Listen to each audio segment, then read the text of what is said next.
ফুচকাটা কিন্তু ভাই ভালো হয়েছে ঠিক আছে একটা ফুচকা খাইলে কিন্তু খুব স্বাদ লাগে ভাই ভাই আমরা চাই তান কেমন কি সমস্যা কি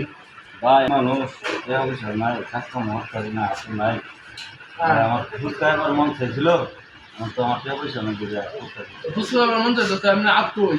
আজকে ভাই নাই নাই নাই নাকি হ্যাঁ তাহলে ফুচকা খান এই যে আমি এই যে ইয়াতে এই যে ফুচকার দোকানে এই যে এই সাইডে সবুজ ছায়া এই জায়গায় ফুচকা খাইতে আসছিলাম আসবে নাকি তুমি